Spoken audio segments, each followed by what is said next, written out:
Welcome back mga ka-hoods. Bali ito naman yung puno ko ng avocado. So as you can see, nung una akala ko parang konti lang yung bunga niya. But nung umulan, medyo nag doble na yung size ng mga bunga niya. So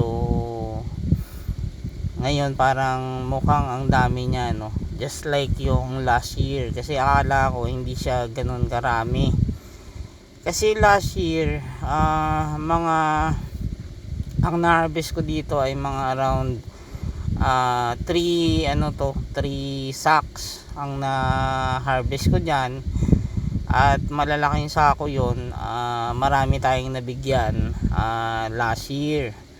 So bali yun, no, in fact nakarating yan kung saan saan. Nakarating yan ng Makati, nakarating yan ng Pasay,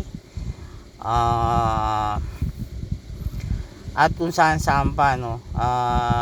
Actually may mga humingi dyan ng mga former co-employee sa Philpos, sa Advance, at yung iba pang, even yung classmate ko pala, no, yung si Vilma, no, even yung classmate ko na si Vilma ay humingi yan sa akin at dinala doon sa part ng Caloocan. So nadala pa yan doon, at nabigyan ko rin yung kapatid ko dyan, no, na actually ilang beses siya na humingi sa akin ng bunga niyan. So kung makikita ninyo, sobrang daming bunga ngayon. Dahil nga nung umulan siya, nagdoble yung size. So saka lang natin nakita na pagkadami-dami pala ng bunga niya. So hopefully, kasi ito yung size nito ay medyo malalaki, no, itong puno na to. Ito yung una, ito yung malapit doon sa paglabas ng bahay ko, no.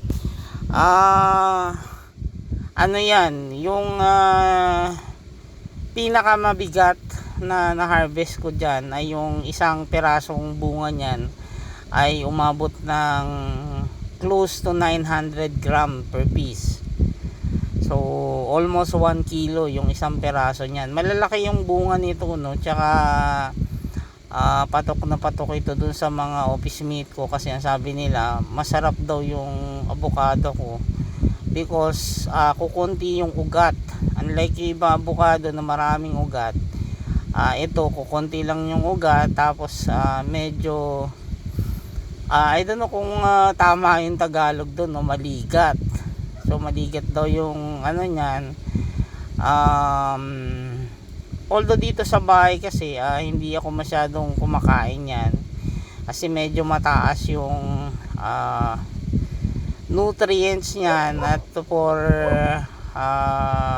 person with high cholesterol, at saka yung medyo mataas yung sugar mo at saka may iba pang complication, kung halimbawa meron ka katulad ko, may problem sa kidney. Meron kasi yan na mga minerals na medyo mataas na hindi obra sa atin. So at yung mga anak ko din naman ay walang kahit isa doon na kumakain ng avocado. Kaya ang ginagawa natin dyan ay pinapamigay lang talaga halos natin yan. Like yung last year, halos yun ay binigay lang natin sa mga office mate natin at kakilala. So in fact marami dyan na talagang marami dyan humingi, no. Even yung mga former employees ng Advance ay humingi natin, katulad nila Mila, sila, I forgot yung isa, basta may isa pang humingi dyan na former employee din yun ng Advance, no. Tapos yung mga kumari ko dyan sa Makati, sa Philpos, humingi rin sila ng ng bunga niyan. Parang nag-ambagan sila doon sa fair nung from Marikina to Makati. So marami sila dong naghati-hati ng bunga niyan. Yun namang pinadala ko sa Pasay ay hiningi naman nung dati nating office mate din sa Maris, humingi siya din sa atin, kaya pinadalhan din natin siya kasi nga hindi natin alam kung saan dadalhin yung bunga na yan, no? Sobrang dami kasi talaga. Ito naman actually kalapit na kalapit nitong isa, yung isang puno ng avocado din, although maliliit ang bunga niyan, hindi katulad nung isa.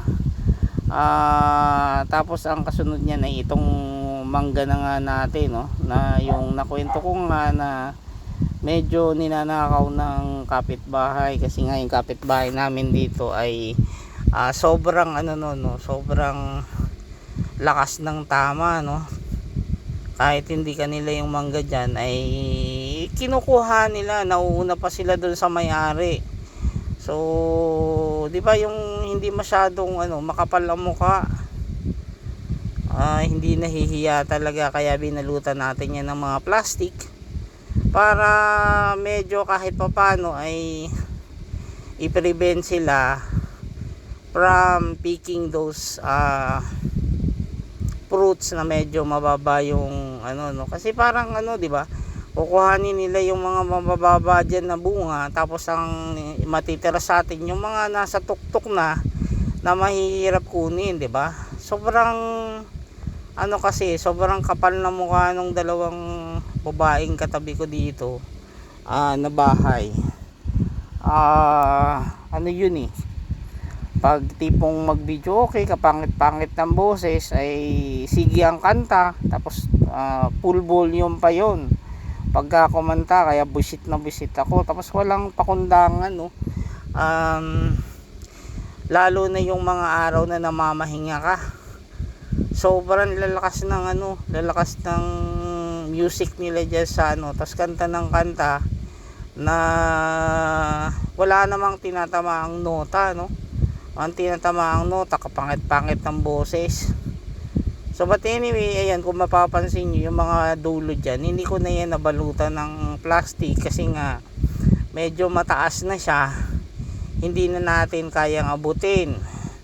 Kung aakyat naman tayo sa lakas ng hangin, tapos mainit naman din doon sa tuktok niyan, ay baka rin mag-collapse din tayo dahil nga mainit, or possible din na baka pag lumakas yung hangin, kung nakikita nyo naman nagagalawan yung mga dahon dyan, baka mahulog tayo, no.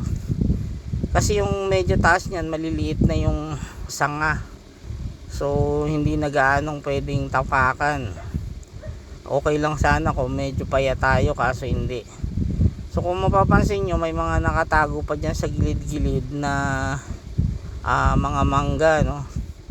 Kasi yung napansin ko dyan, yung even yung nandyan sa taas ay may nakukuha na sila. So meaning inaakyat nila yung puno na yan at kinukuha na nila yung mga mangga na nandun sa taas, yung malalaki. Medyo kasi magulang na yung nasa taas nyan, kaya lang I think kailangan pa ng mga 1 week siguro bago kung mahinog siya ay matamis. Kasi kung kukuhanin mo siya ng bata pa, mapipilitan siyang mahinog pero hindi siya ganun katamis, no. Masarap kasi itong mangga na to, kahit maliliit yung bunga ay super tamis yan kahit hilaw. So marami dyan na yung malalaking kumpol na nasa dulo, hindi ko na yun nalagyan ng plastic because nga mataas na. So ayan uli yung makikita ninyo, ito yung isang puno na katabi niya, no, ng puno na avocado. Yan yung medyo hindi naman kalalakihan yung mga bunga niyan, parang gangga kamao lang yung pinakamalaki. Kaya lang yung pag nahinog kasi yan, very firm. Unlike yung malalaki, mabilis yun mapisa. Itong dito sa maliliit, medyo firm yan, para kung halimbawa gusto mong kumain ng avocado, tapos lalagyan mo lang siya ng gata sa ibabaw. Yun, ideal itong isa na to, yung maliliit. Madami yung magbunga before, kaya lang pinutol natin yan dahil nga nagtayo yung kapitbahay. Sige, yun lang, thank you.